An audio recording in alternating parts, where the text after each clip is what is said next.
దేవుడు చేయని కార్యాలు అంటే డాక్టర్లు చేయని కార్యాలు చేస్తే నేను టీవీ9 వాళ్ళకు ఫోన్ చేశాను. మరి అది ఆ పదం టీవీ9 పనిలో ఫోన్ చేసి, సార్ ఇట్లా ఒక అబ్బాయికి క్యాన్సర్ వచ్చింది, ఇట్లా బిఫోర్ ఆఫ్టర్ ఇట్లా అయింది, నయమైంది, మీరు చూపిస్తారా మీ ఛానల్లో అన్నాను. అరే ఇట్లా చూపించమంటారు, ఇది చూపించన్నా వద్దా, మళ్ళీ ఫోన్ చేస్తామని చెప్పి పెట్టారు. మీరు చూపిస్తారంటే నేను అవి మీ ముందట ఉంచుతాను, చూపిస్తాను. దేవుడు చెయ్యని కార్యాలు, మనుషులు చెయ్యని, డాక్టర్లు చెయ్యని కార్యాలు యేసుక్రీస్తు ప్రభుల వారు మాత్రం చేస్తాడు. పరిశుద్ధాత్మ ద్వారా నమ్మకం ఉండాలి. అది నమ్మకం ఉన్న వాళ్ళకు తప్పకుండా. ఎట్లా చేస్తారండి? ఒక వ్యక్తికి 15 ఏళ్ళుగా కాలు చేతులు పడిపోతాయి. ఆ వ్యక్తి మీ దగ్గరికి వచ్చి ఒక పాస్టర్ ముందుకు వచ్చి, ఏం పేరు నీ పేరు, ఏదో పేరు చెప్పగానే ఏస్తున్నామం టచ్ అంటాడు. నిమిషంలో లేచి ఒక 100 మీటర్ స్పీడ్ కొడతాడు. దొంగ బోధకులు అదంతా టచ్ అనేది లేవడం. ఒక నిమిషం పడిపోయిన వాళ్ళని ఒక పాస్టర్ అంటాడు, దేవుడు ఎంత నిస్సిగ్గుగా ఒక పాస్టర్ అంటారు, అట్టి పండు తినండి అబ్బాయిలు పుడతారు అని చెప్తారు. ఇదా మీరు చెప్పేది? అది నేను చెప్తున్నాను. నేను ఫస్ట్ మరి అలా అట్లా అనుకుంటే Gandhi hospital, NIMS hospital, KIMS hospital ఇవేం హాస్పిటల్ అవసరం లేదు, ఈఎన్టీ హాస్పిటల్ అవసరం లేదు. మొత్తం మీరు చెప్పినట్టే వినాలి, పాస్టర్లు చెప్పినట్టే వినాలి. దేవుడు చేయని కార్యాలు చేశాడు, నేను చూపిస్తానన్నాను. ప్రతి ఒక్కరికి నయమవుతుందని చెప్పి నేను చెప్పట్లేదు. మీరు నాకు జ్వరం వచ్చింది అనుకో, నేను ఎగ్జాంపుల్ జ్వరం వచ్చింది అనుకో, చిన్న జ్వరం అనుకో, నేను ప్రార్థన చేసుకుంటాను, తక్కువైతే అంతే. పెద్ద జ్వరం అనుకో హాస్పిటల్కి వెళ్తాను. సో దేవుడి కార్యాలు చేయాలి, హాస్పిటల్ అవసరం లేదు, పాస్టర్ల దగ్గరికి వెళ్తే సరిపోయాయి. పాస్టర్ దగ్గరికి అవసరం లేదు, పాస్టర్ దగ్గరికి వెళ్ళి ప్రేయర్ చేస్తేనే మంచిగా అవుతుందని ఏం లేదు.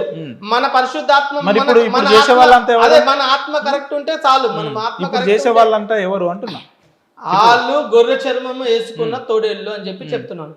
అది దేవుడు చెయ్యని కార్యాలు చేస్తారు అంటే అది కూడా వాళ్ళు బైబిల్ అడ్డేసుకునే చేస్తున్నారు కదా, మరి వాళ్ళని ఏమనాలి అంటున్నా. ఎవరైతే దేవునికి పరిశుద్ధాత్మకు విరుద్ధంగా ఎవరైతే చేస్తారో అది తప్పు, నేను ఖండిస్తానని చెప్పి నేను చెప్తున్నాను. అంటే ఇప్పుడు పాస్టర్లు అని చెప్పుకునే వాళ్ళంతా పాస్టర్లు కాదు, లేదంటే వాళ్ళు చెప్పే సువార్తలు వినొద్దు, లేదంటే వాళ్ళు బాప్తిజం ఇస్తే అది నిజమైన బాప్తిజం కాదు. సార్ 100లో ఎవరో 20% ఉంటారు, కానీ అందరూ పాస్టర్లు అందరూ దొంగలు. పాస్టర్ బరాబర్ అందరు దొంగలే అని చెప్తాండి నేను. మీరు మళ్ళా అందరు దొంగలు కాదు. ఇప్పుడు ఒక నిమిషం, ఎండి గారితో చెప్పేదండి. ఎండి గారు చెప్పండి. చేశాడు ఒక పాస్టర్, జాన్ పాలో ఏదో అనుకుంటాను. ఆయన ఏం చేసిండంటే, మీకు నచ్చిన పాస్టర్ ఎవరో చెప్పన్నాడు. నాకు ఎవరు నచ్చలే, నేనే అసలు నా అంత గొప్ప జ్ఞానే వెళ్ళాడు. బైబిల్ అంటది, నా అంత గొప్పోళ్ళు లేడు, నా అంత తోపు లేడు, నా అంత ధనవంతులు లేడు, నా అంత ఇది లేదు, నా అంత అది లేదంటే ఆడంత వేస్ట్ పెళ్ళ ఫూలిష్ పెళ్ళ ఎవరు లేడు అంటాడు. చాలామంది ఇప్పుడు గొర్రె చర్మం వేసుకున్న తోడేళ్ళు 100లో 20% మంది ఎవరో ఉంటారు, కానీ అందరినీ తప్పుగా చిత్రీకరించడం అనేది అది సమంజసం కాదు, ఖండించదగిన విషయం. 100లో 99% మంది పాస్టర్లు ఇలానే ఉన్నారు ఇప్పుడున్న సొసైటీలో అంటున్నా. దీన్ని మీరు యాక్సెప్ట్ చేయను. మీరు బయటికి వచ్చిన వాళ్ళు, తప్పు చేసిన వాళ్ళు సరే ఓ పని చేయండి, మీరు చెప్పండి. పాస్టర్లలో మంచి పాస్టర్ ఏందో మీరు ఉదాహరణ 10 పేర్లు చెప్పండి. ఎవరు మంచి పాస్టర్ల పేరు ఒక ఉదాహరణకు 10 చెప్పండి. 10 చెప్పనా? 10 కాదు 20 చెప్తాను. చెప్పండి, ఎంతో అంత చెప్పండి. దేవదాసయ్య గారు, హెబ్రోన్ భక్త సింగయ్య గారు, అదేవిధంగా మన జాన్ వెస్లీ గారు, పాస్టర్ ఆనంద్ కుమార్ రాజమండ్రి అని చెప్పి. రైట్, ఒక్క నిమిషం.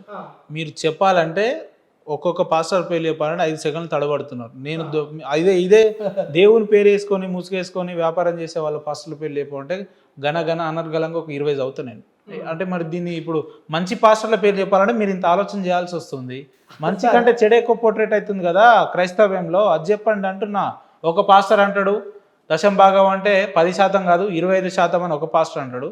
ఒక పాస్టర్ మీరు నమ్మరు, మీకు వినిపిస్తాను నేను ప్రాక్టికల్ వినాలి. This is not what. అరే మీ పాస్టర్ బోధిస్తున్నాడు అండి, అది వాట్సాప్ యూనివర్సిటీ అంటారు. ఇది వినండి. ఒక పాస్టరు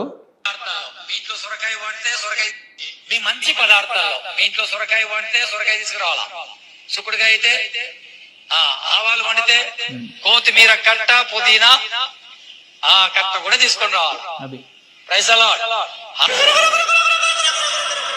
దశం భాగం అంటే పైసలే కాదు, మీ ఇంట్లో కొత్తిమీర వాడినా అందులో కొంచెం తీసుకురావాలి, చికెన్ మసాలా వాడినా తీసుకురావాలి, లేదంటే సొరకాయ బీరకాయ ఆవకాయ ఏ కాయ పడితే ఆ కాయ తీసుకురావాలి.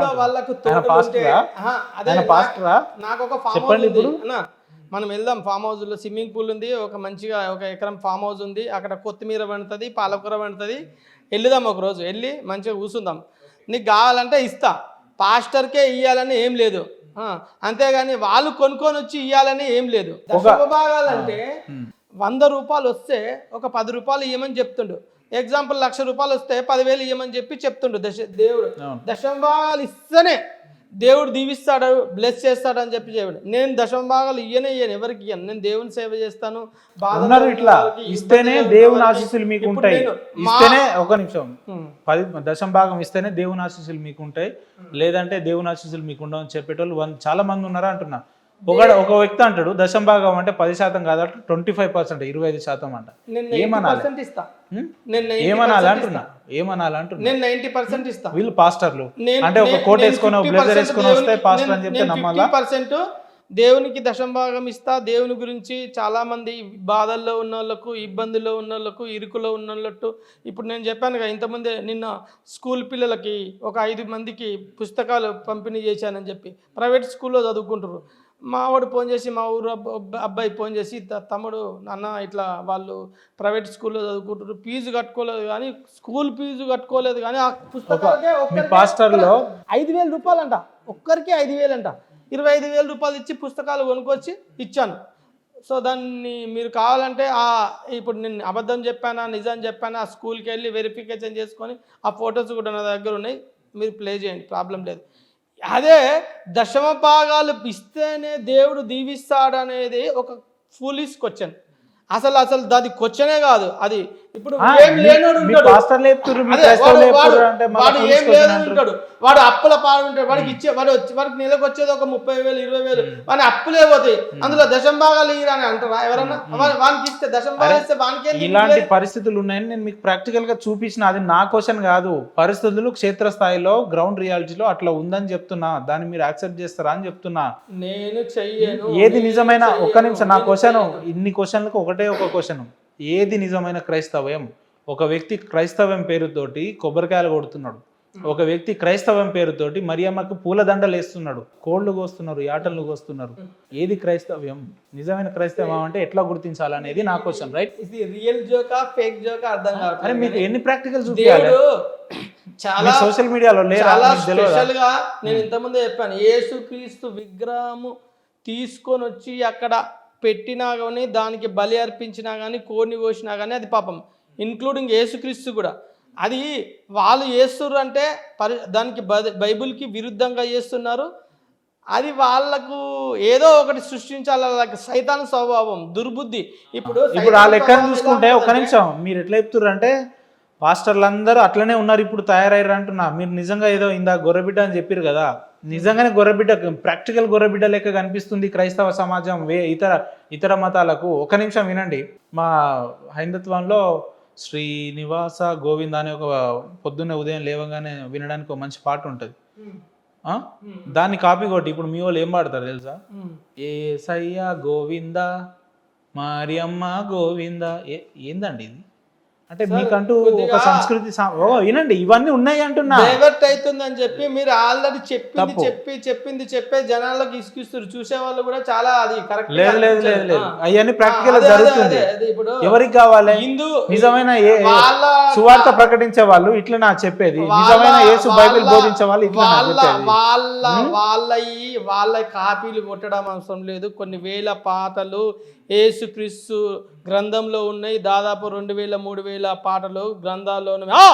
సువార్తను చెప్పేటల్లం ఓయమ్మ, పల్లె పల్లె తిరిగేటల్లం ఓయమ్మ, పల్లె పల్లె తిరిగేటల్లం ఓయమ్మ, పల్లె బతుకులు మార్చేటోళ్ళం ఓయమ్మ. చల్ మందులకు మేము మందులైతాము, బుడిగ జంగాలకు సంచులైతాము, ఎంత చెడ్డలైనా మంచిగా మారుస్తాం, మంచి మాటలు చెప్పి మందాలో కలుపుతాం. సువార్తను చెప్పేటోళ్ళం ఓయమ్మ, పల్లె పల్లె తిరిగేటోళ్ళం. ఇలాంటి పాటలు పాడతాం మేము. దేవుని యొక్క గొప్పతనాన్ని సర్వలోకానికి వెళ్ళి సర్వ సృష్టికి ప్రకటిస్తాం. ఇది మా పాట, ఇది మా ఆట. దేవుడు మాకు మా పరిశుద్ధ ఆత్మ నుంచి వచ్చిన పాట ఇది. అంతేగాని గోవింద మాకు అవసరం లేదు.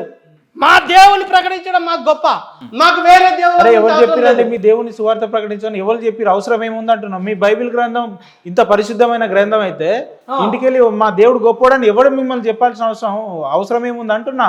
మా దేవుడు గొప్పోడు అని చెప్పి చెప్పాలని చెప్పి మా దేవుడు యేసుక్రీస్తు ప్రభు ఏమన్నాడంటే, నీ పూర్ణ ఆత్మతోనూ నీ పూర్ణ బలముతోనూ నీ సృష్టికర్త అయిన దేవుణ్ణి ప్రేమించాలి మొదటి ఆజ్ఞ. రెండవ ఆజ్ఞ నిన్ను వల్ల నీ పొరుగు వారిని ప్రేమించాలి. ఆడు హిందువుడైనా సరే, కరుణాకర్ సుగ్గునైనా సరే, కరుణాకర్ సుగ్గునా గురించి మేము ప్రార్థిస్తాం, క్రైస్తవులు ప్రార్థిస్తారు, రాధామనోహర్ దాస్ గురించి ప్రార్థిస్తారు. వీళ్ళందరికీ ఒక రోజు మోకాలు వంగి యేసుక్రీస్తు ప్రభువా నన్ను క్షమించండి అనే రోజు వస్తుంది. రాసి పెట్టుకోండి, ఈ లైన్ మీరు రాసి పెట్టుకోండి, రాసి పెట్టుకోండి, రాసి పెట్టుకోండి. ప్రతి మోకాలు యేసుక్రీస్తు నామంలో వంగుతుందని చెప్పి పరిశుద్ధ గ్రంథము బైబిల్లో చెప్పింది. ఇజ్రాయేలు ప్రపంచాన్ని ఓడిస్తుందని చెప్పి ఇక్కడ ఈ ఛానల్ చెప్పకపోవచ్చు, చాలా ఛానల్ చెప్పినాయి. ఎందుకంటే ఎంత గొప్ప బైబిల్ పుట్టిన ఇజ్రాయెల్లో చూడు నా ఇజ్రాయెల్లో బైబిల్ పుట్టిన ఇజ్రాయెల్లో ఇవాళ క్రైస్తవాన్ని ఎంతమంది నమ్ముతున్నారు? అక్కడ ఉన్న జనాభా ఎంత? ఇవాళ నమ్ముతున్న పర్సంటేజ్ ఎంత? ఎందుకు పడిపోయింది మరి మీ బైబిల్ అంతా పరిశుద్ధ గ్రంథమే అయితే? సార్ యేసుక్రీస్తు వచ్చినప్పుడు, యేసుక్రీస్తు వచ్చి 2025 సంవత్సరాలు అయింది. యేసుక్రీస్తు రాకమునిపే మన దేశానికి తోమ గారు వచ్చారు. కానీ యేసుక్రీస్తు వచ్చిన తర్వాత యుఎస్ఏకి వెళ్ళిన తర్వాత ఇప్పుడు 100% ఉండే. ఎప్పుడు 20 సంవత్సరాల క్రితం 99% క్రైస్తవులు ఉండే. ఇప్పుడు 70% కూడా క్రైస్తవులు లేరు. అది వాళ్ళ ఇష్టం. పరిశుద్ధ గ్రంథమే అయితే ఎందుకు నమ్మరు దేవుని అంటున్నా? భారతదేశంలో మీరు వలస వచ్చి అమాయకమైన భారతదేశ ప్రజల్ని మత మార్పిడి చేసేటట్టు ప్రేరేపిస్తున్నది మీ క్రైస్తవ సమాజం అని చెప్తా నేను. నౌకరమే ఎక్కడ ప్రేరేపించారు? మత మార్పిడికి ప్రేరేపిస్తుందా లేదా? పొద్దున్న లేస్తే మైకు పట్టుకొని ఒక పాంప్లెంట్ పట్టుకొని గ్రామ స్థాయిలలో క్రిస్టియన్లు ఎందుకు తిరుగుతున్నారు? అవసరం ఏముంది? క్రైస్తవ్యానికి విరుద్ధము. యేసుక్రీస్తు ప్రభు లోక రక్షకుడు, నిజమైన దేవుడు, శాంతి సమాధానం ఇచ్చే దేవుడు, ప్రేమించే దేవుడు. చూడు నా అరచేతుల్లో చెక్కి ఉన్నాను, ఒక కోడి తన రెక్కల కింద ఎలా అయితే కప్పుతుందో నిన్ను కప్పుతున్నాను, నువ్వు నా బిడ్డవు అని చెప్పి దేవుడు ప్రేమిస్తూనే ఉన్నాడు. ఆయన ప్రేమ గల దేవుడు, ఆయన జాలి గల దేవుడు, ఆయన నిజమైన దేవుడు అని చెప్పి ఎవరైతే నమ్ముతారో వాళ్ళకు మాత్రమే మోక్ష మార్గం. వీళ్ళందరూ యేసుక్రీస్తుని అందరూ దూషించిన వాళ్ళు కూడా అందరూ ఒకరోజు ధవల సింహాసనం ముందు ఆయన తీర్పులో ప్రతి ఒక్కరు కూడా ఉంటారు. ఆయన తప్పకుండా శిక్ష విధిస్తాడు. సార్ యేసు ప్రభువే లేడు, బైబిలే కల్పితామని హైందవ సమాజం చెప్తే మళ్ళీ మీరు ఏదో ఒక రోజు యేసు ప్రభు మీద మోకరిల్లుతారు. నేను ఓపెన్ ఛాలెంజ్ చేసి చెప్తున్నా, యేసుక్రీస్తు ప్రభు మళ్ళీ ఇంకో అంటారు డేట్. యేసుక్రీస్తు ప్రభులు డేట్ ఉంది. యేసుక్రీస్తు వచ్చిన తర్వాతనే డేట్ వచ్చింది. క్రీస్తు పూర్వం క్రీస్తు శకం. ఒక ఆయన అంటాడు హిందూ అది క్రీస్తు పూర్వం క్రీస్తు శకం ఎవరు లేదండి, సామాన్య శకం మన రాముడు పుట్టక పూర్వం, రాముడు పుట్టిన తర్వాత పెట్టుకోవచ్చు కదా సార్ హిందూ సమాజము. నేను అట్లనే పెట్టుకోమని చెప్తాను. క్రీస్తును దానిలోకి తీసుకోరాదండి. ఇప్పుడు మన మహేందర్ సారు మన సూట్ వేసుకోండు, నేనేమైనా అన్నమా? అది మన సంస్కృతి కాదు. అది మన మహేందర్ సార్ మంచిగా అది పంచ కట్టుకోమని చెప్పండి, మంచిదే కదా. కట్టుకుంటాడు, పంచ కట్టుకుంటాం, మేము బొట్టు పెట్టుకుంటాం. సంస్కృతి కాదు కదా. సిగ్నేచర్ స్టూడియో అని చెప్పి అది ఇంగ్లీష్ వాళ్ళు దేవుని బిడ్డలు సృష్టించింది. సిగ్నేచర్ స్టూడియో అని తెలుగులో పెట్టుకోండి, కాదనట్లేదు కదా. మరి ఎందుకు కదా? అది వ్యతిరేకం కదా, అది బైబిల్కి వ్యతిరేకం కదా. అది మీ హైందవ ధర్మానికి సంస్కృతంలో రాసుకోండి. మరి ఆ లెక్కను చూస్తే మీరు ఈ భారతదేశంలో ఉండదు, ఇజ్రాయెల్కి వెళ్ళిపోండి, అమెరికాకి వెళ్ళిపోండి. ఎలా అంటే భారతదేశాన్ని సృష్టించింది యేసుక్రీస్తు ప్రభు కదా. ఏమంటున్నారు? భారతదేశాన్ని సృష్టించింది యేసుక్రీస్తు ప్రభు. ఈ సమస్తము భూమిని చేసిందే ఆయన. సమస్తము భూమిని చేసింది ఆయన, ఆకాశాన్ని చేసిందే ఆయన కదా. భారతదేశాన్ని ఎవరు సృష్టించారు? యేసుక్రీస్తు ప్రభు. ఒకసారి మళ్ళీ ఆలోచన చేసి చెప్పండి, మీ నెంబర్ మేము స్క్రీన్. భారతదేశాన్నే కాదు, ప్రపంచంలో ఉన్న సమస్తము సృష్టించింది దేవుడు, లోకరక్షకుడు యేసుక్రీస్తు ప్రభు.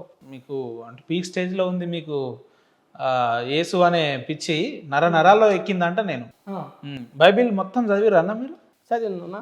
ఏం పేరు మీ పేరు? నా పేరు జాన్ ముచ్చనపల్లి. ఓకే. నాన్నగారి పేరు? నాన్నగారి పేరు మల్లయ్య. మల్లయ్య అంటే అమ్మగారి పేరు? అమ్మగారి పేరు కొమరమ్మ, మీ తాతగారి పేరు? తాతగారి పేరు కూడా మల్లయ్య, ఇంటి పేరు? ఇంటి పేరు ముచ్చినపల్లి. మల్లయ్య అంటే మరి హైందత్వంలో ఉన్న పేరు కదా అది. నేను దేవుని నమ్ముకున్న తర్వాత నా ప్రవర్తన అంటే మీ పూర్వీకులు హిందువులు అని చెప్పి మీరు యాక్సెప్ట్ చేస్తారు? అవును, యాక్సెప్ట్ చేస్తాను. హిందువులు. మీ నాన్నగారు కూడా హిందువే? ఇప్పటికీ క్రిస్టియానిటీలో ఉన్నారా? నాన్నగారు హిందువేనా? నాన్నగారు బాప్తిసం తీసుకున్నారు, అమ్మ కూడా బాప్తిసం తీసుకుంది. ఎందుకు ఆలోచిస్తున్నారు? నేను ఎందుకు ఆలోచిస్తున్నానంటే, నేను తీసుకోండి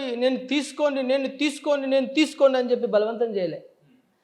నా ప్రవర్తన ద్వారా, నా మార్పు ద్వారా. ఒకప్పుడు తాగుబోతాను. ఇప్పుడు మీరు రేపు పొద్దున ఏమైనా గవర్నమెంట్ జాబ్ అప్లై చేస్తారు అనుకోండి, సర్టిఫికేట్ లో ఏమని పెడతారు మీరు? నాది BCCA అని ఉంటుంది, కావాలంటే చెక్ చేసుకోండి. అంటే హిందూస్ అని పెడతారా, క్రిస్టియన్స్ అని పెడతారా, ఎట్లా పెడతారు? క్రిస్టియనే పెడతాను.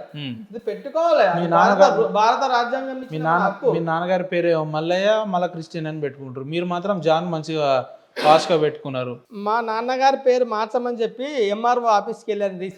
పెట్టక పేరు మల్లయ్య పాలో, జాన్ పాలో, మీ నాన్నగారు పాలో గీలో పెట్టుకోరు. పేరు పెట్టుకోవచ్చు, పేరులో ఏం లేదు, దేవుల్లో ఉంది. అక్కడికి దేవుల్లో ఉంది శక్తి, పేరులో లేదు. పేరులో ఏం లేదు అన్నప్పుడు ఇదే యేసు ప్రభుని, మీరు అనుకునే యేసు ప్రభుని యేసు అని ఎందుకు పిలవాలి? శివుడు అని పిలవచ్చు కదా, రాముడు అని పిలవచ్చు కదా అంటున్నా. మీకు నా లాజిక్ అర్థం. పేరులో ఏం లేదని మీరే అంటున్నారు. మళ్ళీ శివుడు అని పిలవండి. ఈ 2 అక్షరాలు ఎందుకు పిలవాలి? సృష్టికర్త అయిన దేవుడు, లోక రక్షకుడు, రాముడు అని పిలిస్తే మీకు ఏమొచ్చింది? శివుడు అని పిలిస్తే మీకు ఏం ప్రాబ్లం వచ్చింది? మీరు బలవంతంగా రుద్దుతున్నారు. ఎవరు? మీరు. ఎందుకు బలవంతంగా శివుడు అని? పేరులో ఏం లేదని మీరే అన్నారండి. పేరులో ఏం లేదన్నప్పుడు సార్, అది ఒక హిందూకు సంబంధించిన ఒక వార్డ్ అన్నప్పుడు అంటే మీరు హిందూ దేశంలో నివసిస్తూ ఇక్కడ తిండి తింటూ ఇక్కడ హిందూ దేశానికి వత్తాసు పలకకుండా, అంటే ఆ హిందూ పదం కాబట్టి మీరు దాన్ని వెలివేసిరా, వ్యతిరేకిస్తారా? ఎట్లా? సర్వ సృష్టికి అధిపతి, సమస్తము చేసినటువంటి దేవుడు. ఇప్పుడు మా అమ్మ నాన్న ఉన్నారు, మా అమ్మ నాయన నిన్న అమ్మగా నాయన వీళ్ళు కాదు వేరే వాళ్ళు అంటే అమ్మ నాయన ఒప్పుకుంటారా? మనల్ని సర్వంతం కరుణాకర్ సుగ్గురకైనా, ఏ రాధా మనోహర్ దాస్కైనా, మీకైనా, నాకైనా దేవుడు ఒక్కడే అన్నప్పుడు ఇంకా మళ్ళా ఈ కులం మార్చుకోరు, ఇంకా లేకపోతే మతం మార్చుకోరు, మీరు మతాన్ని నమ్ముకురు, కులాన్ని నమ్ముకురు అనేది ఇది ఒక మినిమం కామన్ సెన్స్ లేని క్వశ్చన్. అది అసలు దానికి సమాధానమే లేదు.